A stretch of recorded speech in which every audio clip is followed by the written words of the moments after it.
Alors sur le studio radio du Mondial des métiers, le 22e Mondial des métiers, nous avons déjà reçu une arme, c'est la Marine nationale. Et n'oublions pas que parmi les forces de l'ordre, il y a la gendarmerie. Et les gendarmes ont un statut de militaire. C'est bien ça, Major? Oui, tout à fait. Donc, il faut savoir que la gendarmerie est la quatrième des armées. En France, il y a 4 armées, dont fait partie la gendarmerie.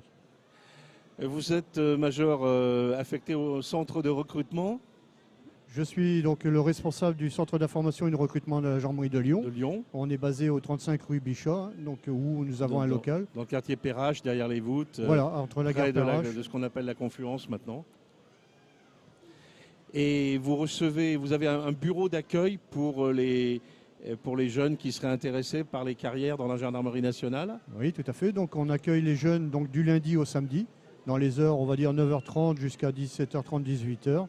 Et donc, on porte une information et donc, sur les métiers et les recrutements de la gendarmerie. Mais également, on va finaliser la candidature des jeunes qui sont volontaires pour être gendarmes adjoints. On peut monter les dossiers chez vous.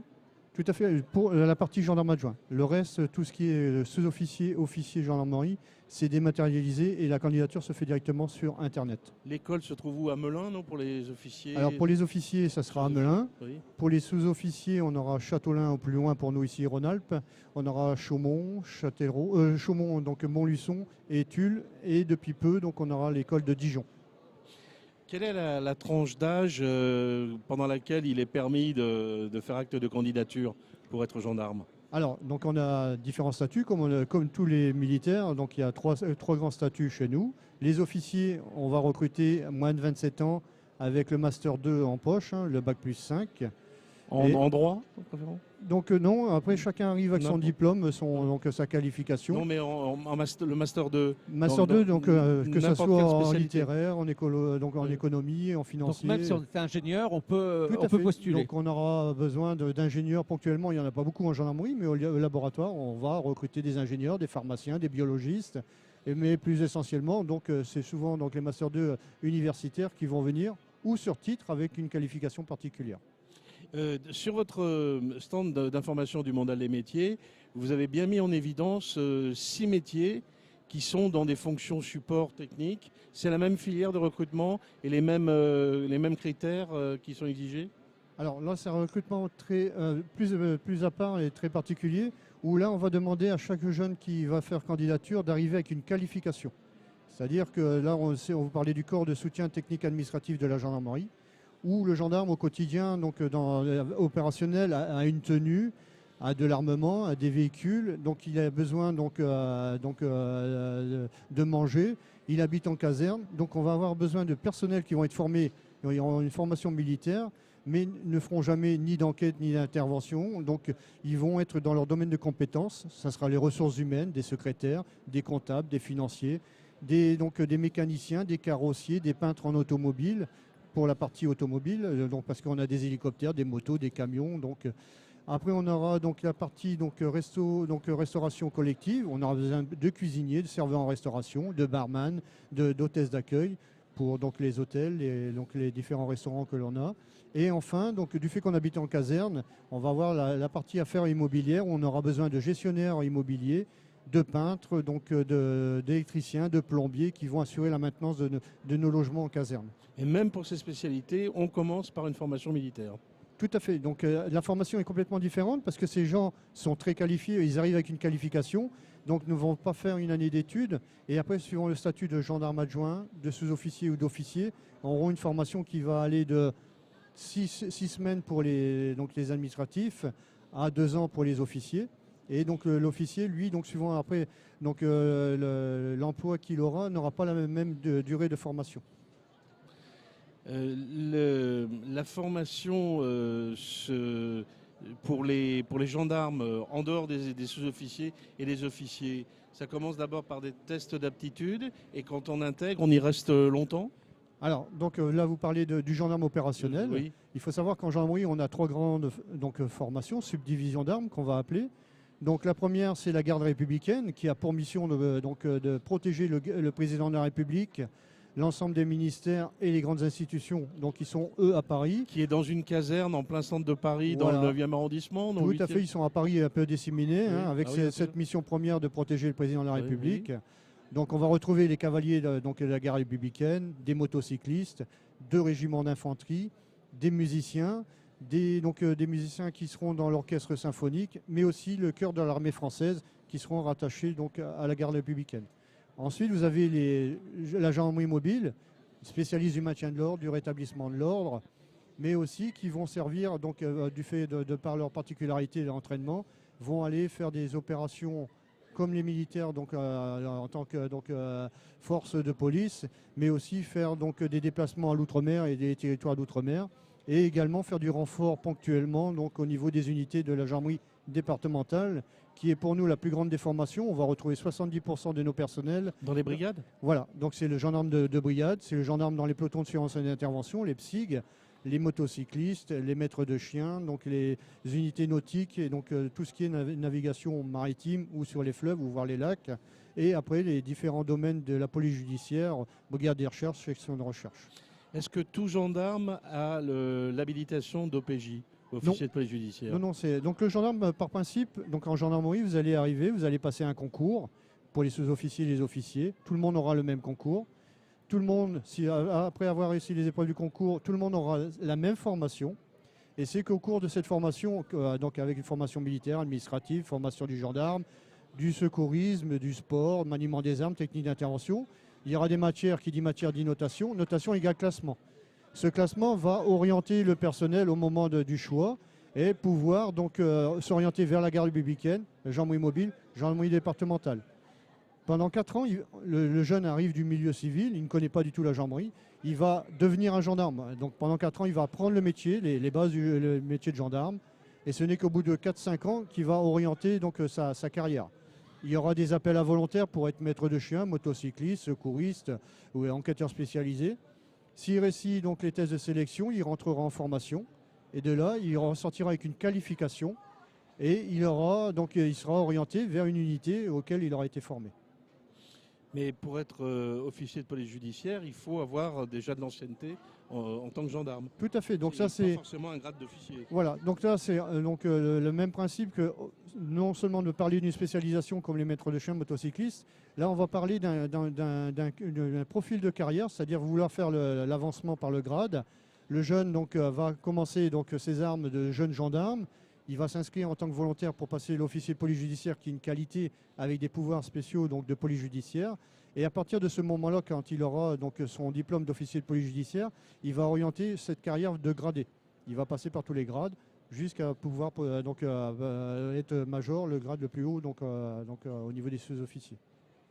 Est-ce que la délimitation des territoires de compétences entre la police nationale et la gendarmerie nationale est à peu près, schématiquement, la police en milieu urbain et la gendarmerie en zone rurale? Tout à fait. Donc chacun sur son secteur de compétences. Le policier va travailler en grande agglomération. Le gendarme travaillera sur des unités périurbaines, voire rurales. Mais après, chacun, il a été décidé que chaque force soit sur son domaine de compétences et on ne va pas empiéter.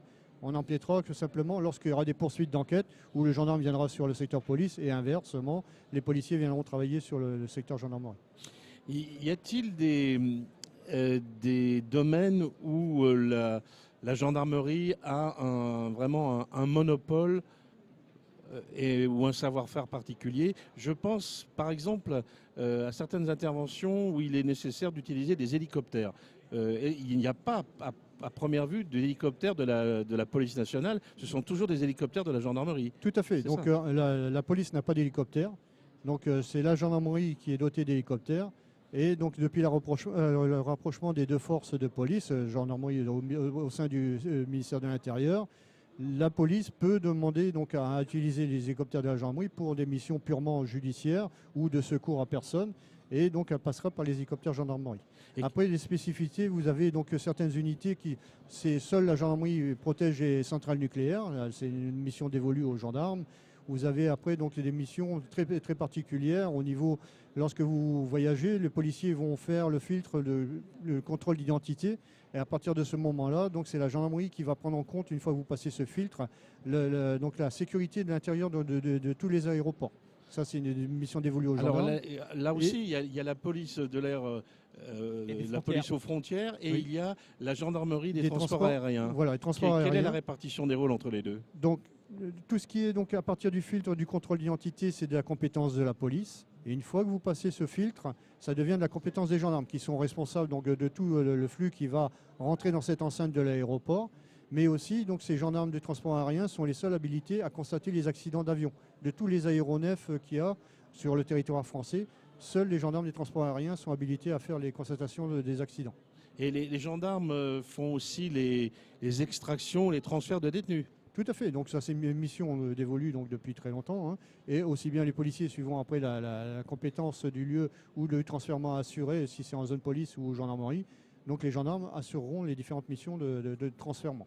Supposons, je pense que c'est rarissime, mais que un officier de l'armée de terre ou de la marine, je ne sais pas, ait des complications avec la justice, s'il est logé ou en fonction dans une base militaire, dans un camp militaire, la police ne peut pas y pénétrer. C'est le juge d'instruction, dans ce cas-là, ou le parquet, demande à la gendarmerie d'aller faire l'interpellation. Tout à fait. Donc par principe, donc, la gendarmerie est la seule habilité à faire de la police militaire.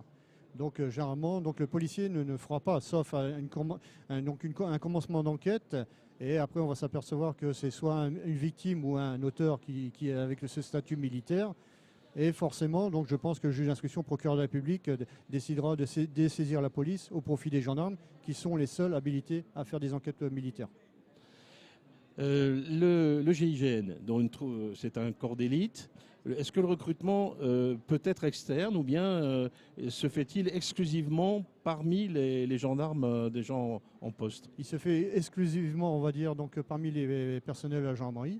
Il faut savoir qu'on n'intègre pas les unités comme le GIGN, le peloton de secours en montagne ou certaines unités comme donc, le maître de chien ou les unités nautiques. Par principe, comme je vous le disais, le gendarme, pendant 4 ans, va apprendre ce métier du gendarme avant de s'orienter. Et donc, une fois par an, voire 2 fois par an, il y aura des appels à volontaires pour servir au GIGN. Le jeune va se préparer, donc va se mettre en condition pour faire des tests d'évaluation. S'il réussit ces tests d'évaluation, il va intégrer une formation. S'il réussit la formation, il aura cette qualification et intégrera le groupe d'intervention de la gendarmerie. Très sélective, évidemment, sur tous les plans. Très sélective. Il faut savoir qu'il n'y a que 400 gendarmes au GIGN.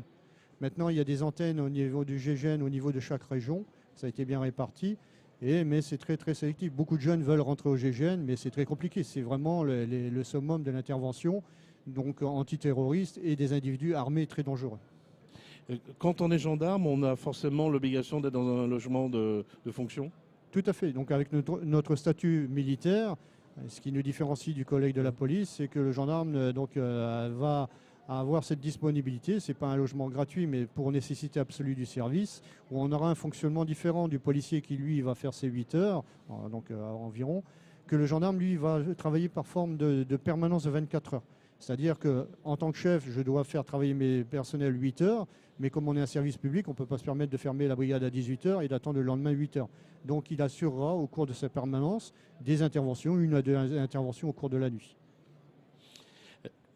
Les métiers de la gendarmerie, comme vous les avez décrits, sont très variés.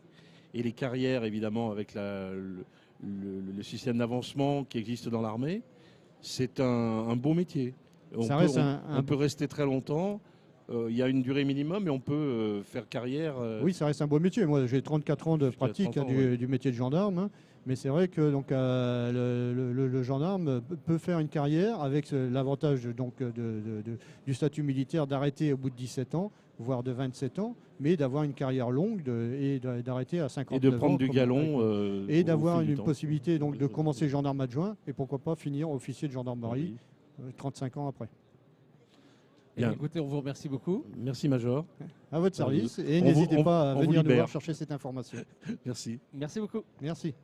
Le 22e mondial des métiers à Eurexpo du 1er au 4 février. Un salon pour découvrir les métiers d'aujourd'hui, de demain, l'emploi et les formations pour mieux choisir, construire ou reconstruire son parcours professionnel. Pour tout savoir, rendez-vous sur www.mondial-métier.com.